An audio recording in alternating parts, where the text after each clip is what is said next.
महंगी करने के खिलाफ शारे फैसल कराची पर मुजाहिरे से खिताब में कहा कि 19 सितंबर को नौजवान बाहर निकले, बाइक और गाड़ियां बंद कर दें, महंगा पेट्रोल खरीदना अवाम बर्दाश्त नहीं करेंगे।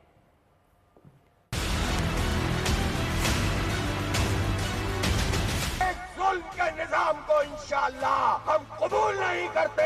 19 सितंबर को हमने ये फैसला किया है, शहर के तमाम नौजवान जिनके पास बाइक्स मौजूद हैं, जिनके पास गाड़ियां मौजूद हैं, वो सब के सब उस दिन निकलेंगे और शाम 5 बजे पूरे शहर पर लाकर अपनी गाड़ियों को बंद कर देंगे, शहर को बंद करेंगे। कठपुतली हुकूमत इलेक्शन कराए और घर जाए, इसका कोई और काम नहीं है। बिजली की कीमत नहीं बढ़ रही, आधे से ज्यादा उस पर टैक्स बढ़ रहा होता है। आपके सामने ये जागीरदार नहीं है, वडेरे नहीं है, जिन्होंने पूरे साल में सिर्फ 4 अरब रुपए कौमी खजाने में जमा करवाए हैं और तनख्वाहदार तबके ने 264 अरब रुपए कौमी खजाने में इनकम टैक्स के जमा कराए हैं। सब जागीरदारों से जिनकी हजारों एकड़ जमीन, आप क्यों जागीरों पे टैक्स नहीं लगाते?